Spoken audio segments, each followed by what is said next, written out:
राम।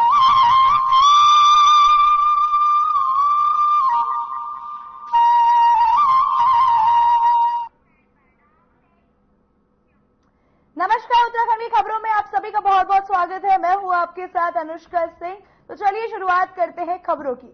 उत्तराखंड के गैरसैंण में मानसून सत्र चल रहा है। कांग्रेस के विधायक सत्र के दौरान ईडी कार्यालय के घेराव का समर्थन करते हुए देखेंगे। नेता प्रतिपक्ष यशपाल आर्य ने कहा कि सरकार ईडी का दुरुपयोग कर रही है, इसलिए विधानसभा भवन के अंदर कांग्रेस के विधायक करण धरना प्रदर्शन और अनशन करेंगे।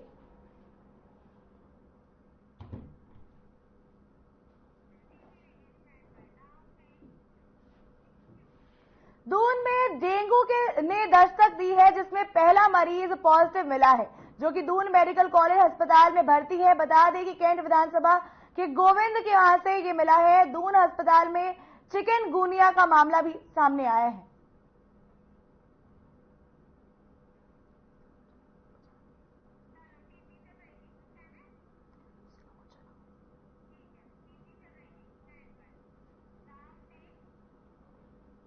इस वक्त की बड़ी खबर देहरादून से आ रही है। दून में कांग्रेस करेगी ईडी कार्यालय का घेराव। करण बहारा के नेतृत्व में होगा प्रदर्शन। ईडी कार्यालय में होगा धरना प्रदर्शन। कांग्रेस राष्ट्रीय अध्यक्ष के निर्देश पर घेराव। मल्लिकार्जुन खड़गे ने किए प्रदर्शन के निर्देश। केंद्र पर लगाया ईडी सीबीआई के दुरुपयोग का आरोप। इस वक्त की बड़ी खबर देहरादून से। दून में कांग्रेस करेगी ईडी कार्यालय का घेराव। करण बहारा के नेतृत्व में होगा प्रदर्शन। ईडी कार्यालय में होगा धरना प्रदर्शन। कांग्रेस राष्ट्रीय अध्यक्ष के निर्देश पर होगा प्रदर्शन। केंद्र पर लगाया ईडी सीबीआई का आरोप। दून से आ रही है इस वक्त की बड़ी खबर।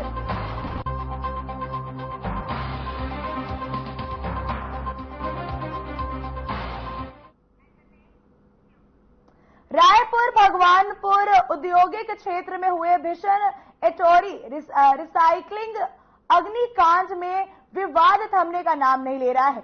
मामले को लेकर संबंधित चौकी सुंदर प्रभावी देवी ने बताया कि अभी तक मामले पर कोई एफआईआर दर्ज नहीं हुई है।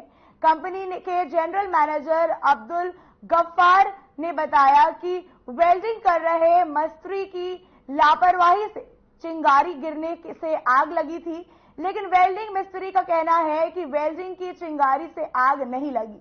तो वहीं आग से करोड़ों का नुकसान होने का आकलन लगाया जा रहा है। वहीं पुलिस पूरे मामले को लेकर अब जांच में जुट गई है।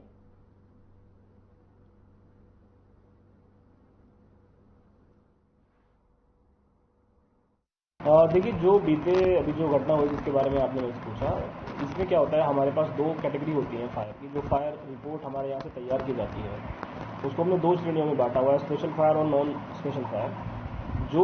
जिस व्यक्ति के यहाँ जो आग लगी है, उसके यहाँ जो नुकसान हुआ है, और अगर वहाँ पर किसी की कोई मृत्यु हुई है, कोई जनहानि हुई है, उसके आधार पर हमने इन दो श्रेणियों को बांटा हुआ है। जैसे ही कहीं कोई फायर होती है तो हम 14-15 बिंदुओं पे उस पर्टिकुलर व्यक्ति से या उस फर्म से जानकारी मांगते हैं, जिसमें सीसीटीवी फुटेज से लेके, फोटोग्राफ से लेके, उसकी बैलेंस शीट से लेके, उसके नुकसान के बिल से लेके कई सारी चीजें रहती हैं।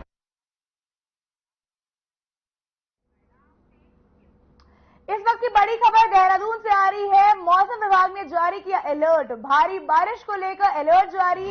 8 जिलों में आज भारी बारिश की चेतावनी। देहरादून पौड़ी सहित 8 जिलों में भारी बारिश के आसार। मौसम विभाग ने की लोगों से सतर्कता रहने की अपील।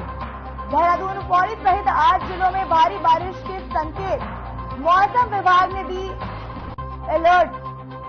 देहरादून से इस वक्त आ रही है बड़ी खबर। भारी बारिश को लेकर अलर्ट जारी। 8 जिलों में आज भारी बारिश की चेतावनी। देहरादून पौड़ी सहित 8 जिलों में भारी बारिश। मौसम विभाग ने दिया अलर्ट। लोगों से कहा सतर्क रहे। भारी बारिश को लेकर अलर्ट जारी। 8 जिलों में आज भारी बारिश की चेतावनी। देहरादून पौड़ी सहित 8 जिलों में भारी बारिश।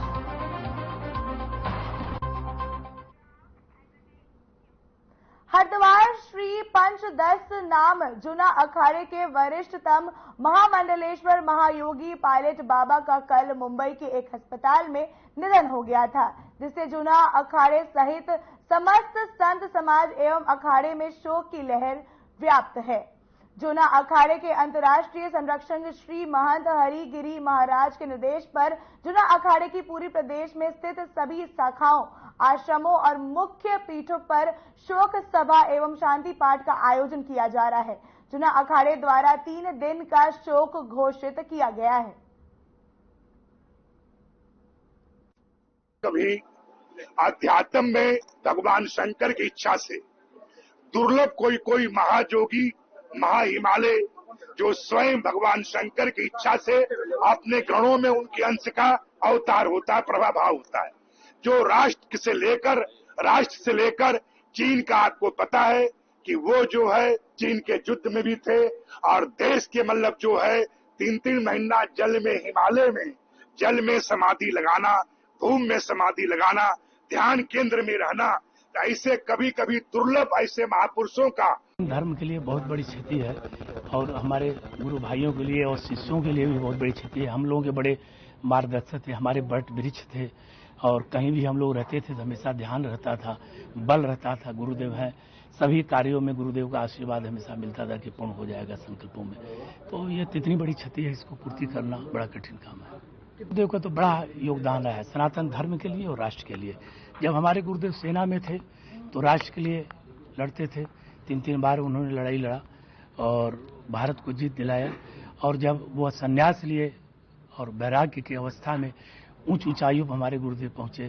सर्वे भवन्तु सुखिनः, सर्वे सन्तु निरामया, सर्वे भद्राणि पश्यन्तु, माँ कश्चित् दुख भाग भवेत्। इस दुख से हमें माँ भगवती साधना शक्ति दे कि हमें ऐसे दुख से सहज पाएं, क्योंकि भगवान महायोगी जी की साधना करते थे पायलट बाबा, जो बाद में महायोगी नाम से जाने लगे, क्योंकि उन्होंने योग को उस स्तर तक योग को जाना, योग के विषय को समझा, फिर पटल पे उतारा, विश्व पटल पर उतारा, 100 देशों से ऊपर। कोलकाता कांड को लेकर एम्स ऋषिकेश के चिकित्सकों का आक्रोश बढ़ता जा रहा है। पिछले 9 दिनों से रेजिडेंट डॉक्टरों ने ओपीडी में काम बंद कर रखा है और केवल इमरजेंसी और ट्रॉमा सेवाओं में ही योगदान दे रहे हैं। रेजिडेंट डॉक्टर एसोसिएशन के महासचिव डॉक्टर कार्तिक ने बताया कि जब तक चिकित्सकों की सुरक्षा के लिए ठोस कदम नहीं उठाए जाते तब तक उनका विरोध जारी रहेगा।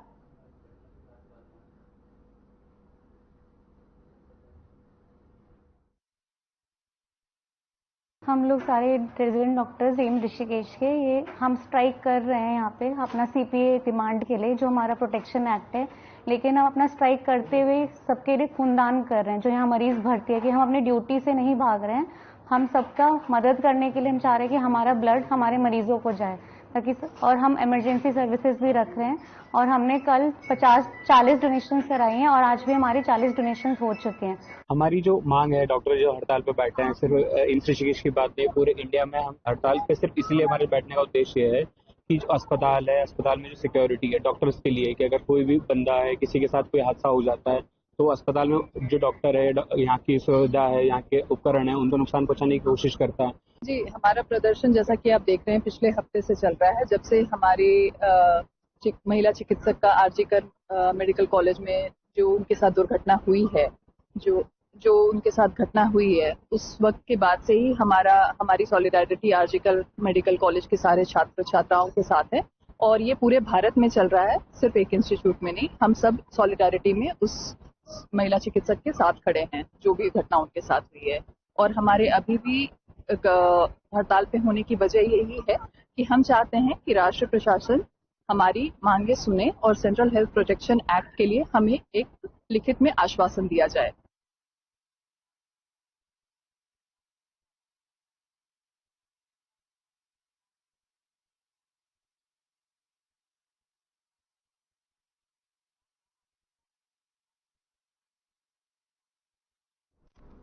नौ दिनों से हड़ताल जारी एम्स ऋषिकेश के चिकित्सकों का आक्रोश अभी भी कम नहीं हुआ है। 9 दिनों से वो धरना पर बैठे हुए हैं। कोलकाता में हुए डॉक्टर के साथ दुष्कर्म को लेकर वो इंसाफ मांग रहे हैं अपनी सिक्योरिटी के लिए।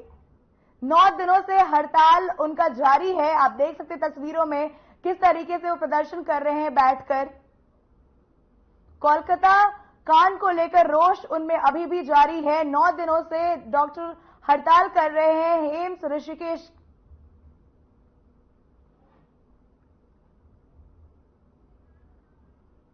एम्स ऋषिकेश के चिकित्सकों का रोष जो है वो कम नहीं हो रहा है। कोलकाता कांड को लेकर उनमें जो रोष है वो जारी है। 9 दिनों से हड़ताल वो कर रहे हैं। यहां पे बैठ के आप देख सकते हैं, विजुअल्स आपके सामने हैं।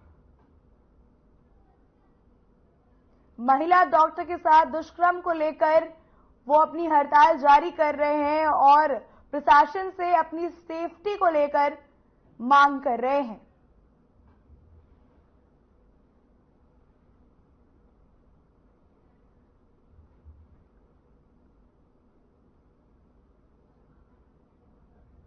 नौ दिनों से लगातार हड़ताल जारी है। कोलकाता कांड को लेकर रोष उनमें अभी भी देखा जा सकता है। आप देख सकते कैसे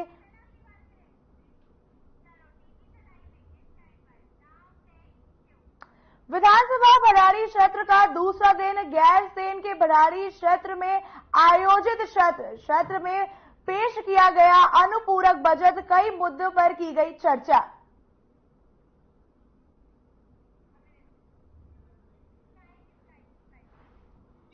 बहुत ही चिंताजनक है।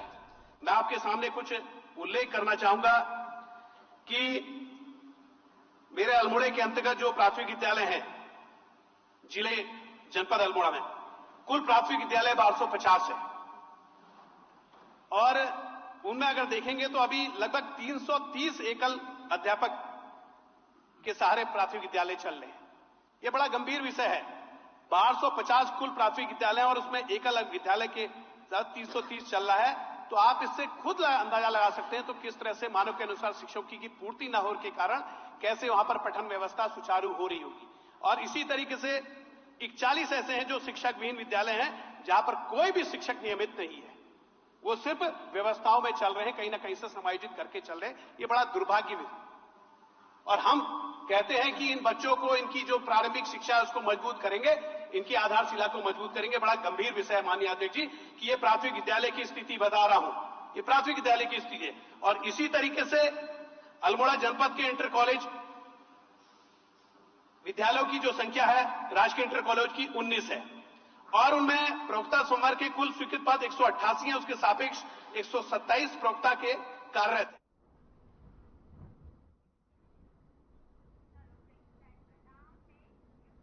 तो इस वक्त हम लेंगे एक छोटा सा ब्रेक।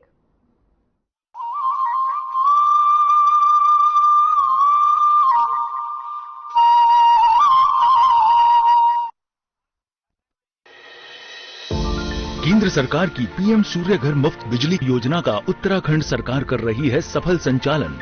उत्तराखंड सरकार ने इस योजना के तहत 300 गांवों को किया है चिन्हित, जिन्हें बनाया जा रहा है सोलर ग्राम। तो वहीं शहरों में भी लोग इस योजना का उठा रहे हैं खूब लाभ। उत्तराखंड सरकार की तरफ से चलाई जा रही उत्तराखंड सोलर सब्सिडी योजना के अंतर्गत रूफटॉप सोलर लगवाने पर मिल रही है 2 गुनी सब्सिडी।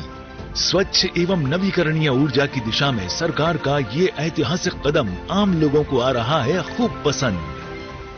मैंने यहाँ पर प्रधानमंत्री सूर्य घर योजना के अंतर्गत 3 किलोवाट का सोलर प्लांट लगाया है। मेरे को इस पर केंद्र सरकार और राज्य सरकार दोनों तरफ से सब्सिडी मिली है। जब से मैंने ये प्लांट लगाया तब से मेरा बिजली का बिल शून्य हो गया है और ग्रिड को कुछ यूनिट मेरी जो है यहाँ से एक्सपोर्ट भी हो रही है।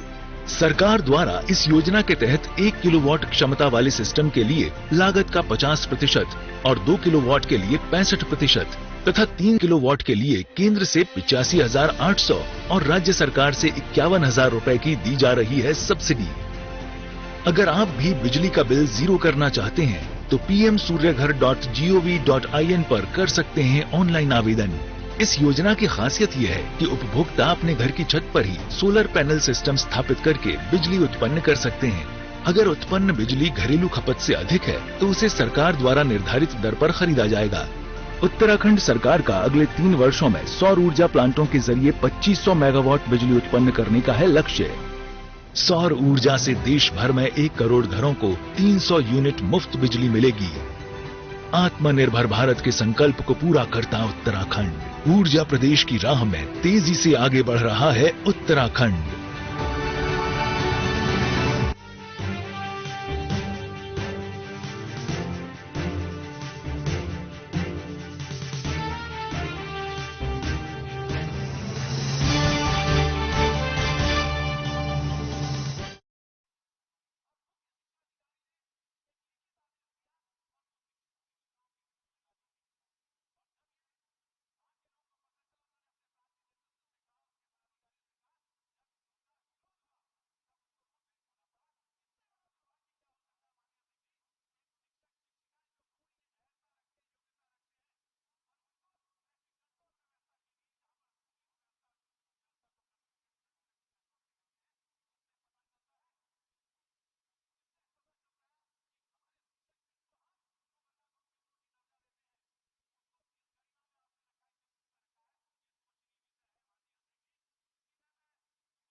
सभी का। विधानसभा भराड़ीसेन सत्र का दूसरा दिन गैरसेन के भराड़ीसेन में आयोजित सत्र में पेश किया गया अनुपूरक बजट, कई मुद्दों पर की गई चर्चा। प्रवक्ता गणित का ट्रांसफर हो गया अभी कुछ ही 2-3 महीने पहले। प्रवक्ता अर्थशास्त्र 2 साल से वहां पर शिक्षक शिक्षिकाएं नहीं है। प्रवक्ता जीव विज्ञान नहीं है, प्रवक्ता भूगोल नहीं है, प्रवक्ता राजनीतिक विज्ञान नहीं है। इसी तरीके से एलटी में भी वहां पर एक पद वहां पर है। तो इससे लगता है कि एक पीएम श्री अटल उत्कृष्ट विद्यालय वहां पर शिक्षकों की यह स्थिति है तो और विद्यालयों की क्या होगी। ये बहुत बड़ा गंभीर विषय है। माननीय अध्यक्ष जी, मैं आपसे निवेदन करना चाहता हूं, हम सब माननीय सदस्य यहां पर आए हैं, कहीं ना कहीं हमारा भी नैतिक कर्तव्य बनता है, दायित्व बनता है कि क्षेत्र की जनता कहीं ना कहीं चाहती है कि शिक्षा जैसे महत्वपूर्ण विभाग में शिक्षकों की व्यवस्था पूर्ण रूप से होनी चाहिए। मैं आपका संरक्षण चाहता हूं, ये सारे माननीय सदस्य आपका संरक्षण चाहते हैं कि जहां से हम बच्चों की शिक्षा दीक्षा को मजबूत करते हैं, उसको भविष्य के निर्माता के रूप में खड़े करते हैं, वहीं पर अगर इस तरह की स्थिति होगी तो मैं समझता हूं कि हमारी जो महत्वपूर्ण पदों पे है अच्छे व्यक्ति नहीं पहुंच पाएंगे, अपनी योग्यता के अनुसार नहीं पहुंच पाएंगे। मैं आपके माध्यम से कहना चाहता हूं कि बहुत ही तात्कालिक एवं अविलंबनीय लोक महत्व का प्रश्न है, इसमें सदन की समस्त कार्रवाई रोके, इसमें चर्चा की मांग करता हूं। बहुत बहुत धन्यवाद। माननीय सदस्य श्री फुरकान अहमद जी। माननीय अध्यक्ष जी, आपने हमारे द्वारा जो सूचना दी गई थी 58 की, उसमें मुझे बोलने का मौका दिया, हम आपके आभारी हैं। माननीय अध्यक्ष जी, मैं हरीश धामी जी और मनोज तिवारी जी से अपने आप को संबंध करते हुए वर्तमान में प्रदेश में शिक्षा व्यवस्था पूर्ण तरह चरमरा गई है। माननीय अध्यक्ष जी, पर्वतीय और मैदानी क्षेत्र में स्कूलों में शिक्षकों के पद लगातार खाली चल रहे हैं। माननीय अध्यक्ष जी, प्राइमरी जूनियर आदि स्कूलों में फर्नीचर आदि तक की नहीं है, जल भरा हो रहा है और हालत बहुत ही खस्ता हालत स्कूल की बनी हुई है। माननीय अध्यक्ष जी, मेरे विधानसभा क्षेत्र राजकीय इंटर कॉलेज भोरी और राजकीय इंटर कॉलेज पिरान करियर, दोनों राजकीय इंटर कॉलेज है, इनमें फर्नीचर भी नहीं है और बच्चों को टाट पर बैठने पर मजबूर होना पड़ रहा है। माननीय अध्यक्ष जी, इसी तरह 2015 में मेरी विधानसभा क्षेत्र रामपुर में गुलाब शाह पीर राजकीय इंटर कॉलेज स्वीकृत हुआ था, तभी से प्राइमरी स्कूल रामपुर में क्लासें चल रही हैं। माननीय अध्यक्ष जी, प्राइमरी स्कूल में कुल 6 कमरे हैं, जबकि वहां पर प्राइमरी स्कूल में 300 बच्चे अध्ययन कर रहे हैं और जो कन्या इंटर कॉलेज उसके 275 बच्चे अध्ययन कर रहे हैं। सब प्राइमरी स्कूल में ही उनकी पढ़ाई हो रही है। माननीय अध्यक्ष जी, जबकि स्कूल के नाम खसरा नंबर 388 है, रकबा 0.1460 है। रामपुर मुस्तकम तहसील रुड़की के नाम भूमि भी आवंटन की गई है। गुलाब शाह पीर राजकीय इंटर कॉलेज का निर्माण कार्य किया जाना जनहित में अति आवश्यक है। उक्त जमीन की पैमाइश कराकर स्कूल को आवंटन की जा चुकी है। स्थानीय जनता द्वारा उक्त संबंध में कई बार मांग किए जाने पर भी उक्त स्थिति जस की तस बनी हुई है। क्षेत्र जनता द्वारा विद्यालय भवन न होने के कारण बच्चों को काफी कठिनाई का सामना करना पड़ रहा है। माननीय अध्यक्ष जी, मैं आपके माध्यम से माननीय मंत्री से यही कहना चाहता हूं कि तत्काल जो हमारा 2015 में राजकीय इंटर कॉलेज स्वीकृत हुआ था, अभी तक उसकी बिल्डिंग नहीं बनी, तत्काल बिल्डिंग बनाई जाए। माननीय अध्यक्ष जी, इस अविलंब लोक महत्व के विषय पर सदन की कार्रवाई रोककर मैं चर्चा की मांग करता हूं। माननीय सदस्य श्री गोपाल सिंह राणा जी। बहुत बहुत धन्यवाद माननीय अध्यक्ष जी, आपने मुझे नियम 58 में जो शिक्षा के महत्वपूर्ण विषय पर बोलने का समय दिया, बहुत बहुत धन्यवाद। माननीय अध्यक्ष जी, मैं अपने को सम्मानित हरीश धामी जी, मनोज तिवारी जी तथा फुरकान अहमद जी के साथ संबद्ध करता हूं। माननीय अध्यक्ष जी, प्रदेश में शिक्षा व्यवस्था बिल्कुल चौपट हो चुकी है। माननीय अध्यक्ष जी, शिक्षकों का इतना अभाव है कि हमारे यहाँ पर primary school, junior high school बंद कर दिए गए हैं। बिल्डिंगों की हालत बड़ी जर्जर हो गई। जहां 30-30 छात्र हैं, उन विद्यालयों को भी बंद किया जा रहा है। माननीय अध्यक्ष, मैं आपको बताना चाहता हूं कि अभी हमारे यहाँ खड़िया में बहुत जबरदस्त बाढ़ आई थी और एक विद्यालय कुमरा, माननीय मंत्री जी, मैं आपसे भी आग्रह करना चाहता हूं कि वो बिल्डिंग इतनी जर्जर हो गई, वहां से बच्चों को हटा लिया गया। मैं स्वयं गया विद्यालय में इंस्पेक्शन करने, मुआयना करने।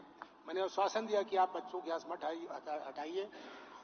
उनको ग्राम बेहनिया में ले जा रहा, जहां पर बीच में एनएच है। अब वो 5-5, 6-6 साल के बच्चे कैसे एनएच पार करके जाएंगे उस विद्यालय में। मैंने फिर शिक्षा अधिकारी से बात की। मैंने कहा भैया बच्चों को मत भेजिए, कोई भी दुर्घटना घट सकती है। वहां आदमी नहीं निकल सकते, बच्चे तो दूर, आदमी नहीं निकल सकते, क्रॉस नहीं कर सकते रूट को। तो मैंने कहा मैं इस विद्यालय को 1 महीने के अंदर इसकी रखरखाव करूंगा, जो भी इसमें मरम्मत होनी है, लेकिन आप यहां से बच्चों को मत ले जाइए। माननीय अध्यक्ष जी, मेरा क्षेत्र जनजातीय क्षेत्र है। विद्यालयों की 4 दीवारी टूटी हुई है, विद्यालयों की बिल्डिंग जो है, भवन है, जर्जर हो चुके हैं। जहां पर जानवर भी नहीं बैठ सकते, वहां पर बच्चों को बैठाया जा रहा है। माननीय मंत्री जी, मैंने कई बार कहा, विभाग से, माननीय मंत्री जी से कहा, कि विभाग के अधिकारियों से कहा, मैंने ट्राइबल क्षेत्र होने के नाते कम से कम ट्राइबल सब प्लान में इसके भवन के मरम्मत के लिए, 4 दीवारी के लिए कम से कम प्रस्ताव तो करें। कितना मैं पूछना चाहता हूं माननीय मंत्री जी से, कितना ट्राइबल सब प्लान में कितना आप खर्च करते हैं शिक्षा विभाग में? मेरे ख्याल से 0 होगा। मैं बार बार कहता हूं कि इसको ट्राइबल सब प्लान में आप इसको प्रस्तावित करिए। कम से कम भवन की मरम्मत हो सके, 4 दीवारी हो सके, कुछ नहीं। माननीय अध्यक्ष जी, अब एक हमारे सरकारी विद्यालय सब बंद हो रहे हैं, जूनियर हाई स्कूल बंद हो रहे हैं, वहां पर छात्र हैं, टीचर की व्यवस्था नहीं है, टीचर है ही नहीं। एक विद्यालय मात्र एक टीचर, वो भी कभी कभी नहीं आता। क्या करेंगे बच्चे? माननीय अध्यक्ष जी, निजीकरण, जो निजी विद्यालय बहुत फल फूल रहे हैं, शिक्षा के माफिया खूब पनप रहे हैं, तो ये हालात हमारी शिक्षा की हालत है। माननीय मंत्री जी, बड़ा जब भी मैं सवाल लगाता हूं कि साहब हमारे विद्यालयों का उच्चीकरण होना चाहिए, और जिसमें एक ऐसा भी है, बहुत ही दूर दराज क्षेत्र में है, नानक सागर डैम, माननीय मंत्री जी ने देखा है, बिल्कुल जंगल पार के, सागर पार करके, नानक सागर पर के, ऐसा भी है। वहां पर उस समय